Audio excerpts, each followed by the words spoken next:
Welcome back, BS with Brian Simpson.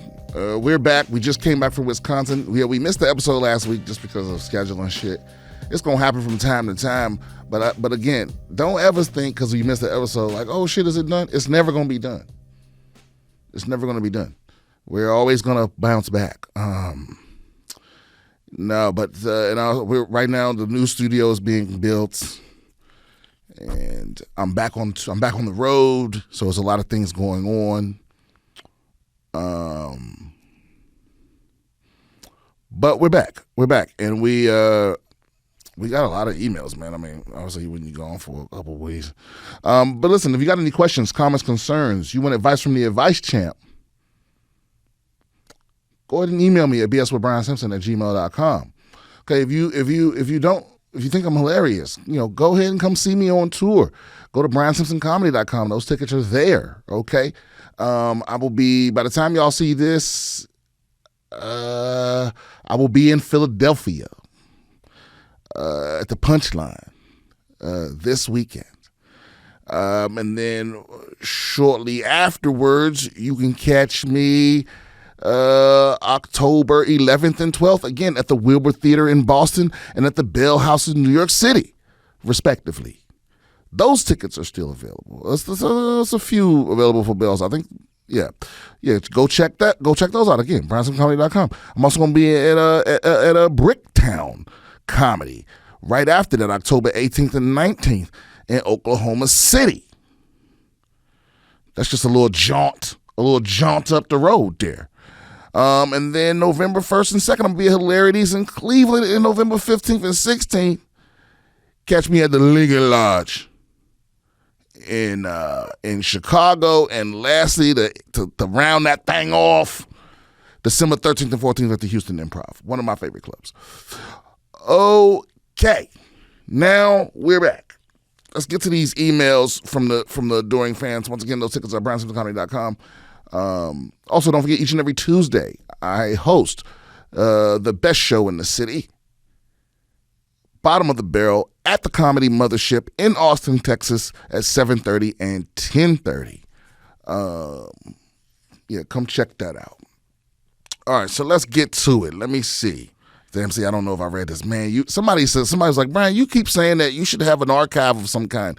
Because what happens is sometimes I get an email, because the email for the show and my personal email are both on my phone, so sometimes I get a notification and click on it and then realize it's for the show, and then I'll close it because I don't want to read it, but it's already marked as read. So then I got to sit back and do math. Actually, I guess I can go in and mark as unread. So let me see. When was the last record? Okay. All right, Brian Simpson. That's me. I'm an open micer. That's cool. 3 years in. All right. This guy has just started doing stand-up comedy. And I noticed that declarations about having a spouse partner, being a parent, being a cool, honorable job, and being a military veteran on stage sometimes give me eye rolls and cause me to question the intentions of the comic. I've never outed myself as a veteran. If I have a joke that I can't write without it, then that's probably what are your thoughts on saying, man, say whatever the fuck you want. It ain't no rules about comedy. Do whatever you want to do. Worry less about what other people are doing and lock in on your own shit, because, I find, obviously it's fine to have your own opinions about shit, but I find that the people that focus so much on what other people are doing, they never get better. No matter how funny they are, you see them 10 years later and they exactly the same funny. They haven't innovated, they haven't grown, because they spend so much of their mental energy comparing with the little bit of shit they have. I think it was Lil Boosie that said this, but he was like, a motherfucker will have their own plate and their own utensils, and they'll be sitting there watching you eat. You know what I mean? While their food getting cold. And then they'll be sitting there going, well, how come my food's cold? It's like, yeah, because you keep focusing on what everybody else is doing. It's like the beginning years of comedy are so crucial for you. And most of those people ain't even going to be around if you stick to it. Most people ain't going to be around. Stop wasting your energy. I started in San Diego 13, 14 years ago, something like that. And, it's a lot of motherfuckers are still there just bitter about who got what and didn't get what. And everybody else to move the fuck on. You know what I mean? So it's like, it's always going to be like that. It's just like, it's just like high school, your hometown. People that forgot that school was about getting the fuck out of that town, they still live there.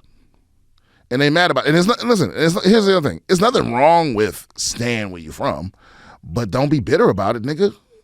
You know what I'm saying? If that was a conscious choice, but if you're sitting there worried about what the fuck everybody else doing and then you can't get out, you can't escape, and that's what you want. You want to get, you know what I'm saying? You're trying to move up in comedy.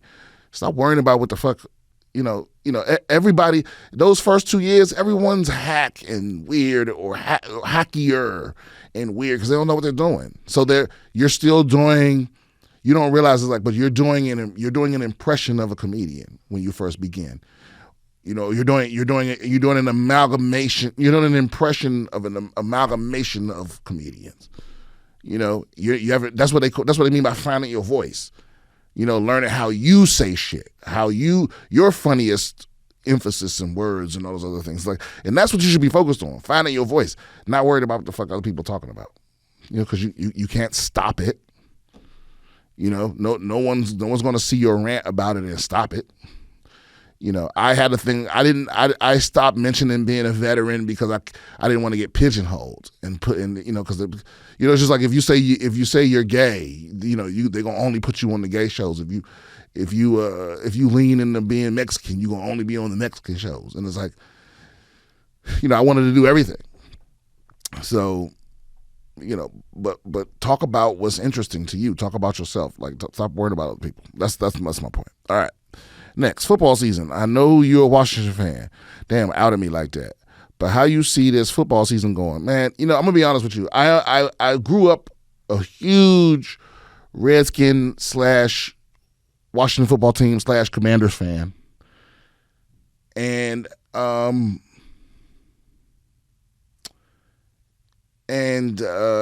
we had a couple things go down with the team, and I just, I'm still a fan vaguely deep down, and I like, I'll catch up on it sometimes, but I had to emotionally detach. I had to emotionally detach because it was too much. The owner of the Washington team, they didn't want to win. They was playing with the fan base. And so I was a Skins fan through thick and thin when I thought we were always making a concerted effort to win. But Sean Taylor passed, and that was devastating. And then RG3 revitalized, and then they devastated us again when they mishandled that situation. So after that, I decided I can't allow what other grown men are doing to affect my emotional state regularly. It was just too much. So now it's like, I watched them lose week 1 and I was like, oh, well, they lost. And I watched them win week 2 and I was like, all right, great, but it's not affecting my day. It's not like, oh, I can't miss it. You know what I'm saying? I'm always go and at least watch the highlights, but I'm just not on a day-to-day obsessed with the team. I don't know who the third string people are. I don't know who the front office people are. It's not my obsession anymore. So, that's all it is. And I know I'm in the Cowboy Nation, and Cowboy fans still irritate me to some degree. And so I can get sucked back into it a little bit when I'm arguing with one of them. But for real, I don't give a fuck. To be honest with you. All right. Hey, Brian, any advice on paying off credit card debt? No. What's so funny is I went I didn't have a credit card until I was I didn't have a credit card until I was 35 years old or something like that. 36, 38, 37 years old. I never had a credit card before that. So, because it just never made sense to me to spend money I didn't have. And maybe it was just something I didn't understand. But then I realized that no credit is worse than bad credit. Not having a credit history and it was still other shit affecting my credit. I had an eviction and I had a car repossessed, and all those things. And so it was so I had to repair my credit. So I ended up getting a secured credit card, But the truth is, okay, there's a backstory here, but we don't really need to hear it, but let's read it. Little backstory for you. I graduated with a technical degree in 2016, and I'm working full-time now. Can't seem to pay off my credit card debt. I live alone in the modest one-bedroom apartment, but the cost of living is still significant. I try to use the credit card for emergencies only, but shit happens. Any tips? Sort of random, but I won free tickets to your Friday late show coming up in Madison, Wisconsin. Oh, so I missed this. So sorry, man. I hope you made it to the show. Anyways, been a fan of your live stand-up and the pod. Thanks, big dog.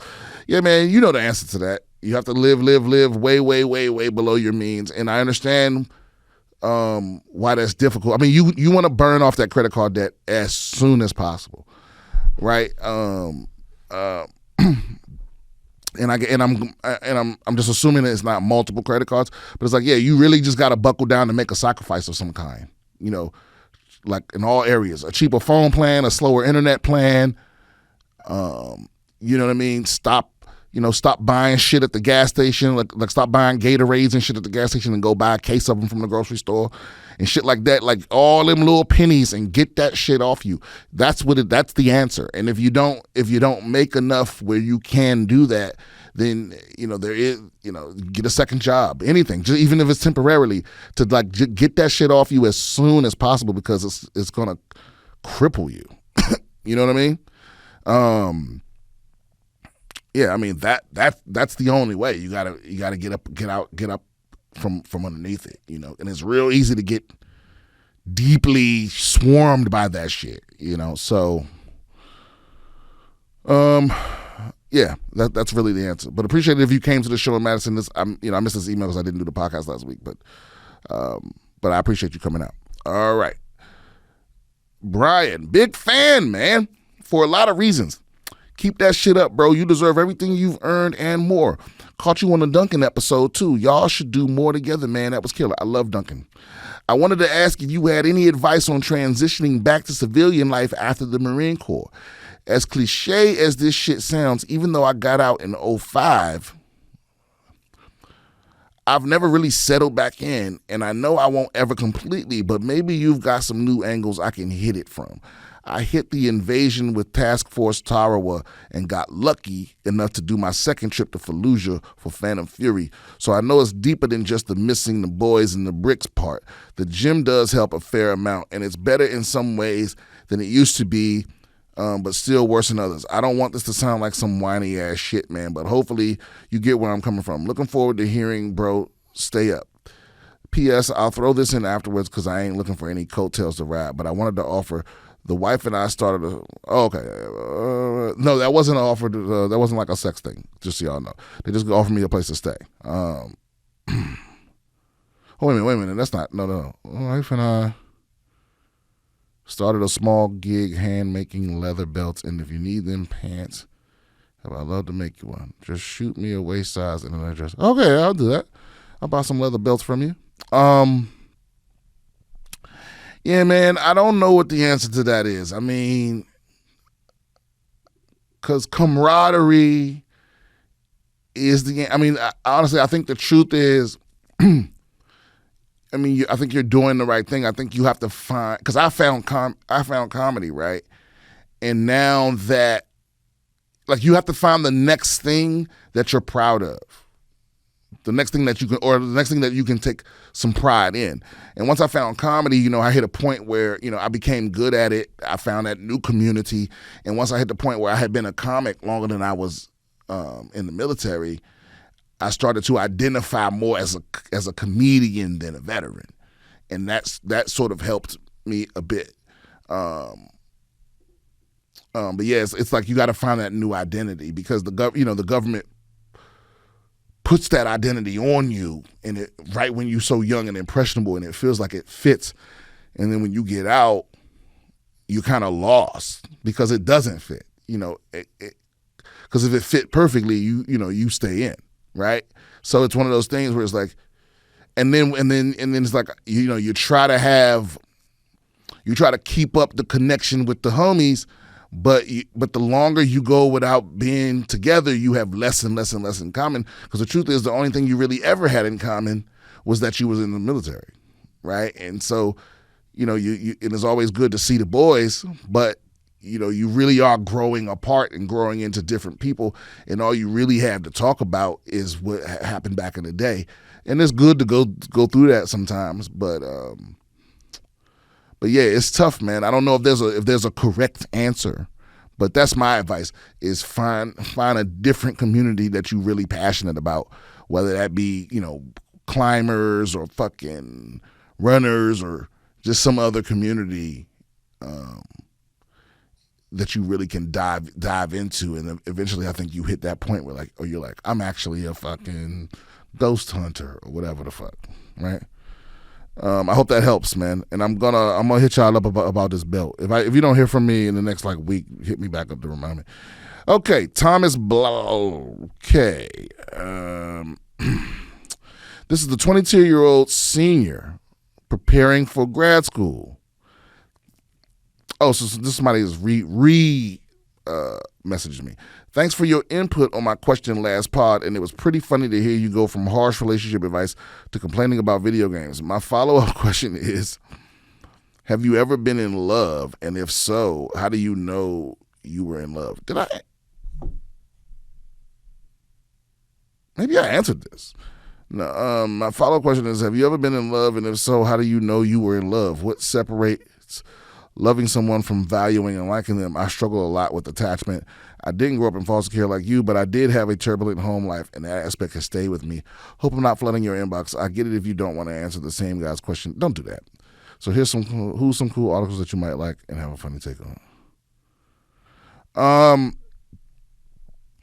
Yeah, I mean, how do you know if it's love? I don't know if you ever know. I think when the love is real, you feel it.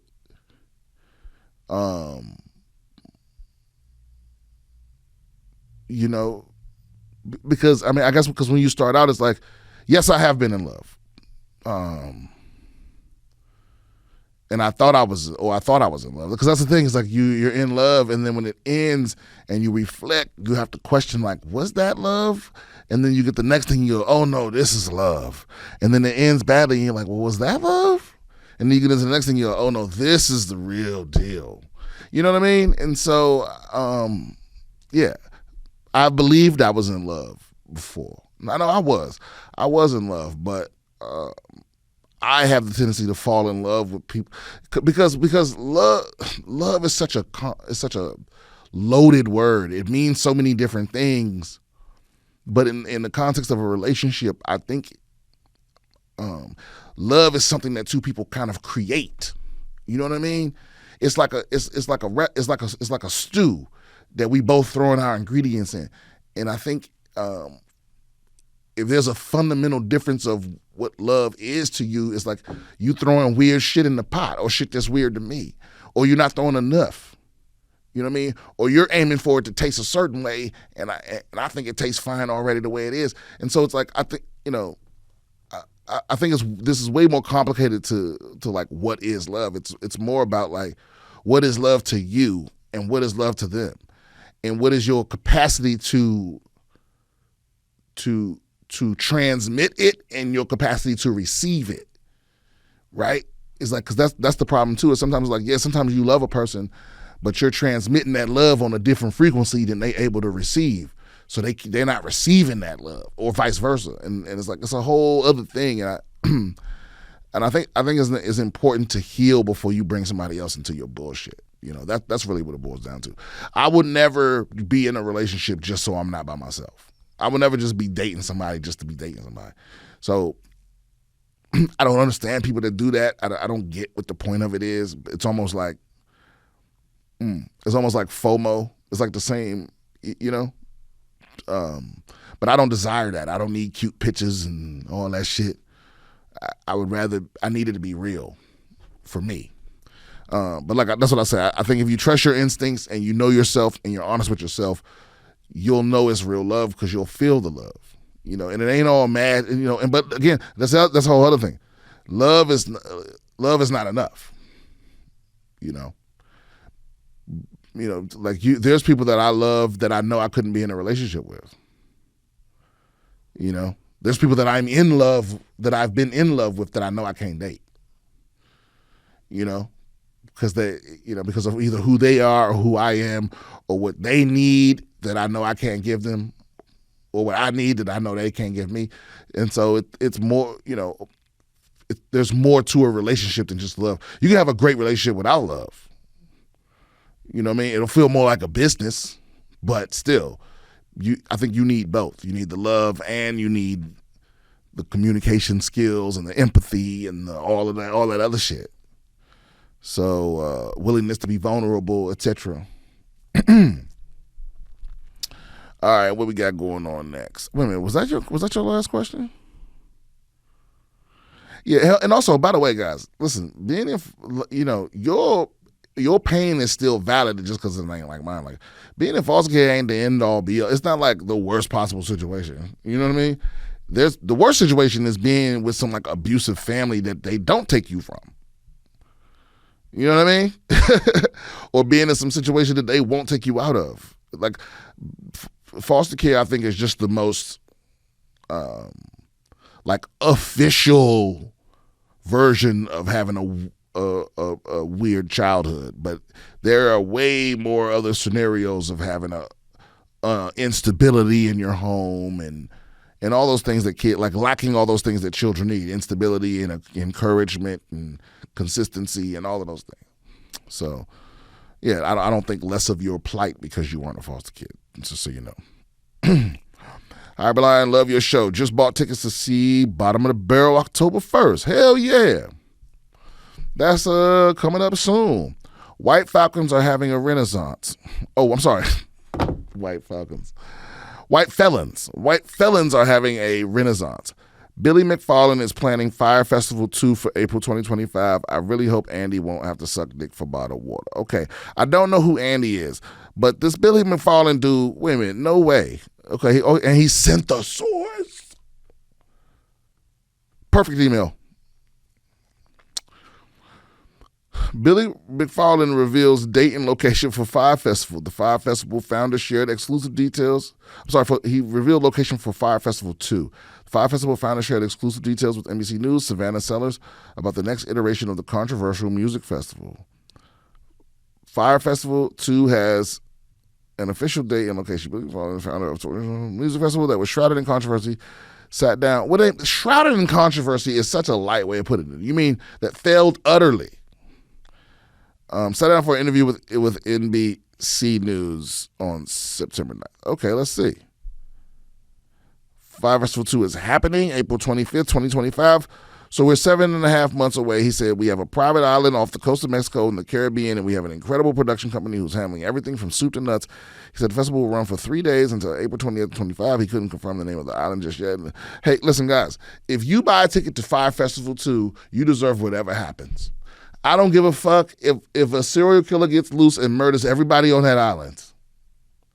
Okay? This guy is a known con artist. He conned everybody with the first Fyre Festival, right? And then he came out of that and started a different con. I forget what it was. But this is not a person that you give money to. Seriously. And this is going to fall on deaf ears because I imagine, I assume that all my fans at least a little think like me, right? At least resonate with me. That's why we keep our little boutique podcast. We keep our little boutique. We keep it the same. I don't be doing extra shit to try to go viral and all of that. I mean, it would be cool to have bigger fan base, but I want my fan base to be like real. You know what I mean? And so I imagine that everyone that's listening to this thing every week thinks a lot like me, right? And so your antennas are already up. But maybe there's some of you that are like, well, the guy could. No, stop this. Don't you even think about taking your fucking credit card out of your wallet to give this motherfucker any of your fucking money. Don't you ever give this motherfucker none of your money. Fyre Festival, again, if you end up on Fyre Festival 2 Island, you a goddamn fool. You deserve, that is just natural selection to me. That's just natural selection. You know what I'm saying? It would be like if Jeffrey Dahmer got off on a technicality and then you was the next nigga to go to his house. Like they couldn't prosecute him because of some mishap, and he got out, and then you was out there kicking it with that nigga back at his crib, drinking the drink he slid you. You know what I'm saying? You out your mind. You're out of your mind. Why on earth would you risk it? There is no music festival that's that dope for you to be risk being trapped on a fucking island with no water and no communications and no nothing. Fuck that. Fuck that. You know, I don't know how better to express it without cursing more. I'm about to reach my maximum curse quota for the day. Okay? I'm trying to stop cursing so much to expand my vocabulary. But yeah, don't you dare. Don't you dare. If I get an email from one of you, I'm trying to tell you, hey, listen, if you go email me, please, keep me, let's do some updates. You know, and obviously I'm going to eventually stop hearing from you because you're going to die out there. This guy is going to take your money and not give you a festival. Right? I'll be like this. How is it a festival happening in April, a music festival happening in April in an island in the Bahamas, and we don't have a lineup? There's no lineup. Who are the performers? You getting Ja Rule again?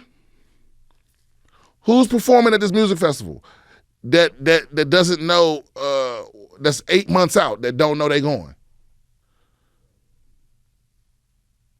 You know what I mean? If you're announcing the festival, you got to announce the lineup. Isn't that how they do it? Ain't that how Coachella does it? Ain't that how Bonnaroo does it? Ain't that how Rolling Loud do it? You don't announce a music festival without saying some of the names that's going to be there. You got to entice me. You know why he can't do that? Because ain't nobody fucking going. Because I put it like this. Ain't no way. After Ja Rule got, ain't no other celebrities attaching their name to that motherfucker. Y'all know that. Not the smart ones. Not anybody with a PR team. Any professional PR person gonna be like, don't you fucking dare go to the Fyre Festival. Don't you? And you definitely not gonna be the first one announced, because it's one of those things. If somehow he can get a big giant name, he'll slowly start getting other names. Right? But how the fuck is this nigga gonna talk Beyonce on Coming to This Island? You know, Lil Wayne, NLE Chopper, anybody. How is he gonna talk any of them niggas into doing Fyre Festival? It's not gonna happen. There's no acts that's going out there. It's not gonna boost you at all. In fact, the first artist he convinces to announce publicly that they're performing at Fyre Festival is gonna be ridiculed to no end. They're gonna be made fun of to the point where it's gonna start having more of a negative impact on their career than anything. It's because you're a fucking idiot. There's no way I would pay this man to send me nowhere. You understand what I'm saying? If this motherfucker owned the airline, I'd rather walk. You know what I'm saying? If this nigga owned an internet service provider, I'd rather send smoke signals. He is a con artist. He's a confidence man. You know, and that only works if people have confidence in what you're talking about. And you should not have any in this motherfucker. So, see, damn it, I did it again. I am my mama's son. Okay. Let's see. Yeah.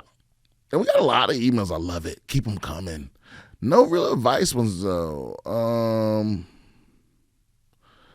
Sir Simpson. Wait, this motherfucker from another country. Sir Simpson, I'm sorry if you've already talked about the Aussie B-girl. The Olympic breakdancing bitch. Okay. But the bitch is making the rounds on the news and shit. Crazy, right? Something so American being shat on. What are you talking about? Also, Kamala kept saying the American people during the debate. Did she interview each motherfucker in the U.S.? What's with the blanket statements? People eating this up like ass on Pornhub. Beaver Plus. I love this. Whoever this is, I need to make this the official. We downloading that. I don't know if that's is this your original art, this Beaver Puss? Mr. H. Let me see. No, this is not yours. Mr. H. But somebody sent that motherfucker. Who's Mr. H? I need his permission to use that. Yeah, the Aussie B girl. I feel like that's kind of old news. I mean, like I said, I'm a week or so behind. Yeah, that's an evil bitch that didn't deserve anything that she got. And I'm guessing she's She didn't, like, this bitch didn't just fuck people over in breakdancing. She's fucking people over in other areas. We know this. Like, we don't know it, but you know it. If this is the type of person that would deprive real dancers of an Olympic chance just so she can go up there and shit the bed, you know, like to go through all that effort to block other people from going to the Olympics so she could go, knowing damn well she was terrible at dancing.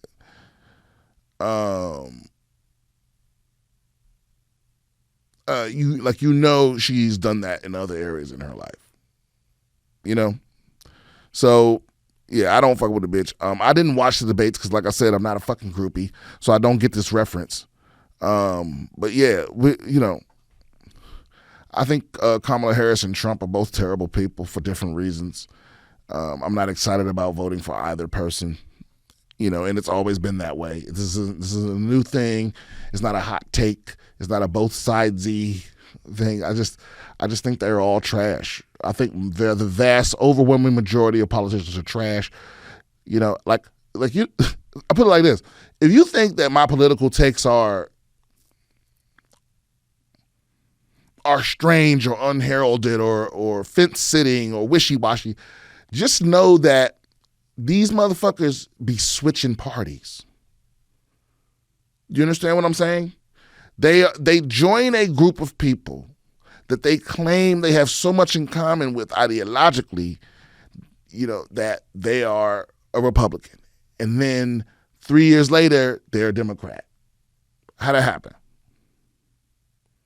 How you switch, if it's only two, like, did you fundamentally change everything you thought? How you a Democrat now? Or vice versa. It doesn't make any sense. It's because it's all bullshit to me. At least most of it is. There are a handful of Congress people that have sincere things, like I said, but that doesn't last long. They're sincere for the first couple years, and then they realize, oh, I can't get shit done until I play this game. You know what I mean? Like which newborn do I have to drown to get in the real information? That's how do I get on one of these committees? You know, what I gotta do to get on a committee? Oh, I gotta do some sinister shit. All right. Yeah. That's what I believe. I have no evidence of that. Oh no. I think I just deleted.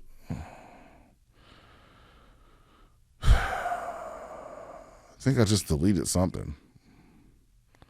Oh, it archived it. Oh, God damn it. But what do I get? Okay, whatever.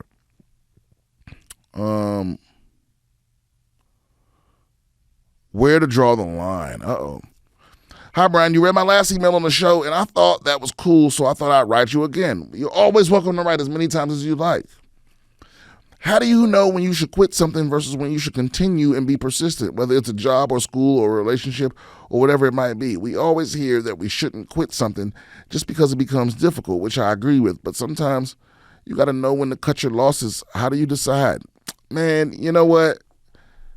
I don't know. There's no wrong answer to things like that. You know, I've always said the same thing. It's like, just nothing is worth your peace of mind. You know, like nothing. That's how you know. You know, because it's like the reason I didn't quit stand up, even when it looked real grim, is because I knew that if I didn't give it everything, I would always regret it. Like I knew how it would make me feel 5, 10 years from now when I look back and was like, man, I was a paid regular at the Comedy Store and I fucking quit. Fuck that. That means I got something. I got legends telling me I got something. So I would have never, you know, like the thought of being 70 on my deathbed and not having really gone after the comedy, it would have never sat right with me, you know. So it's like, that's what I'm saying. It's like it would disturb my peace, you know. But you know, or sometimes like, yeah, you in a relationship and you're like, this ain't it. This ain't it. I'm miserable every day. There's no peace in my house, because that's one thing I can't deal with. You know what I'm saying? I will never ever come home and be at the front door like, not over my spouse. Kids maybe, because they that's kids will do that, but not over just me and my partner. And I'm stressed out about going home. I'm not dealing with that.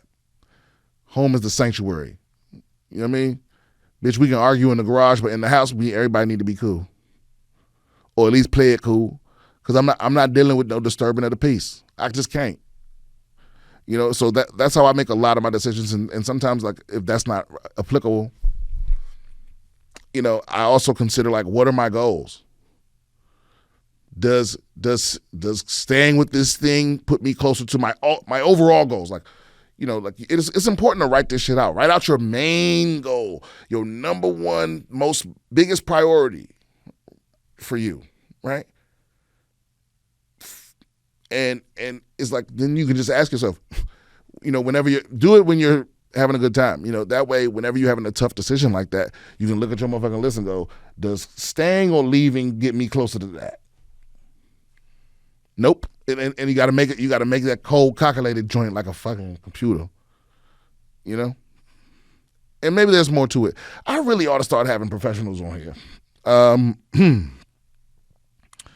Guitar pedal follow-up. Send an email to your show, which was read in April, I believe. Offering a guitar pedal to you and Rob.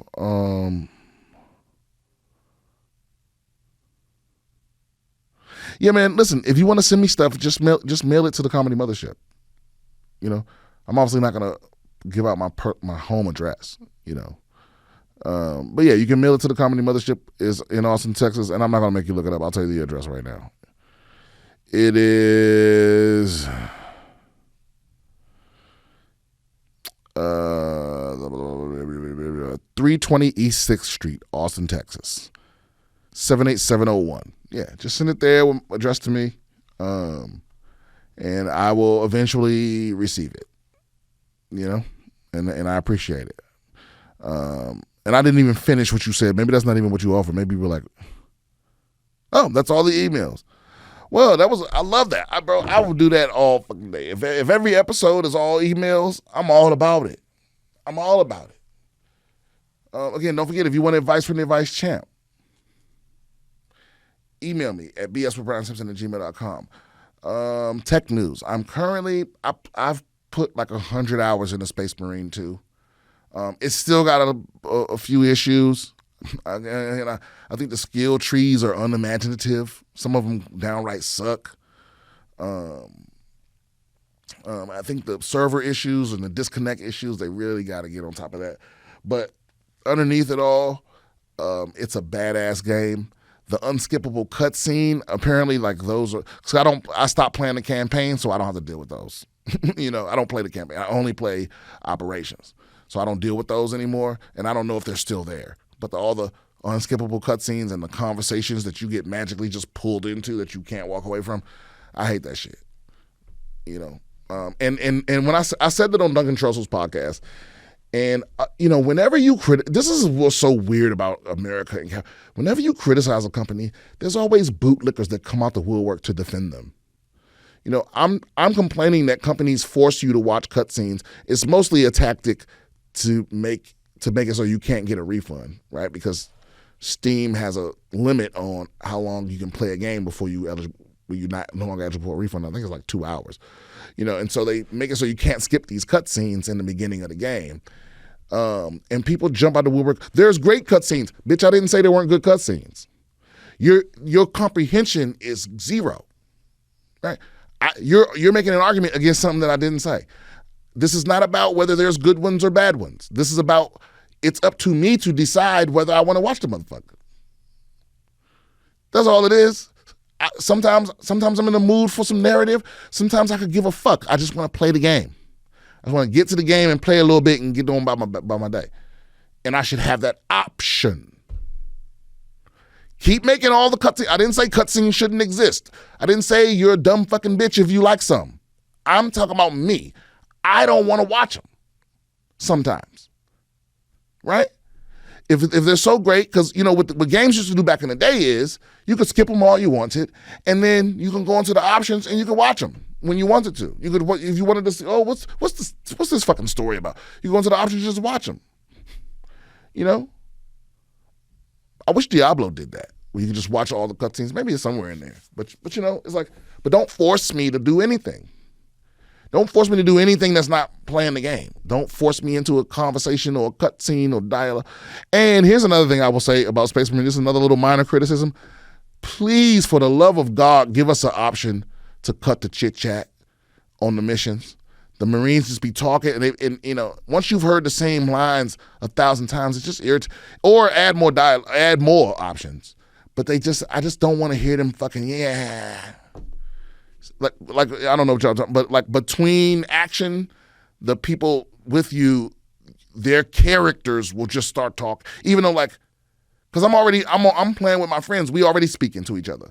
I don't need banter between the characters in the game. It's irritating to me. I wish I could turn that shit off, but you can't lower that without lowering the volume of other important shit. But it's like, I don't want to hear the motherfuckers talking to each other.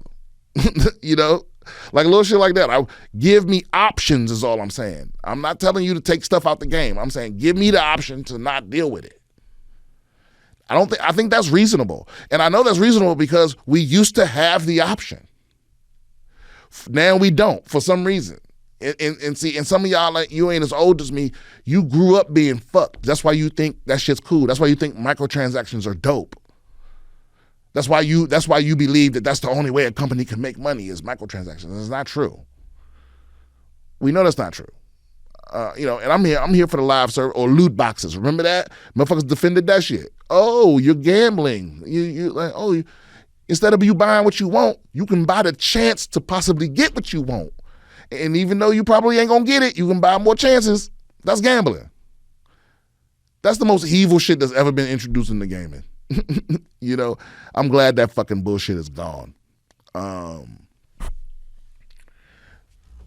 What else? On the tech side of things.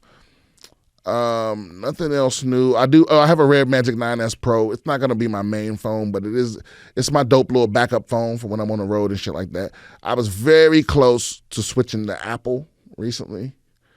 I'm still kind of thinking about it to switch it to the iPhone. I know I'm gonna regret it though. But I like some of the, you know, Samsung pissed me off. I didn't tell y'all this.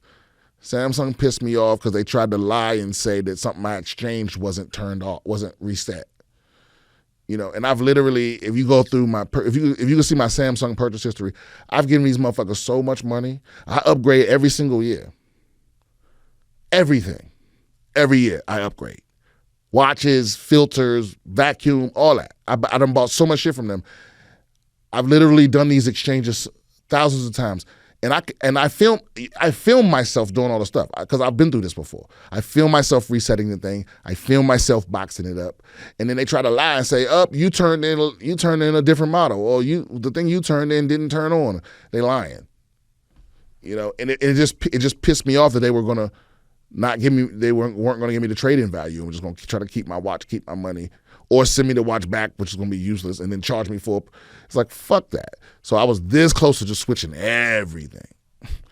And then I called them and yelled, and I was like, send me proof that what you're saying is true. And then they were like, "Oh, you know what? We're just gonna give you the trade-in value." Yeah, I know you will, because you're fucking lying. Why? And obviously it's not the company that's lying, but they've clearly hired some third-party company to handle trade-ins that's incompetent, or they have some policy in place that incentivizes people to lie about the status of trade-ins.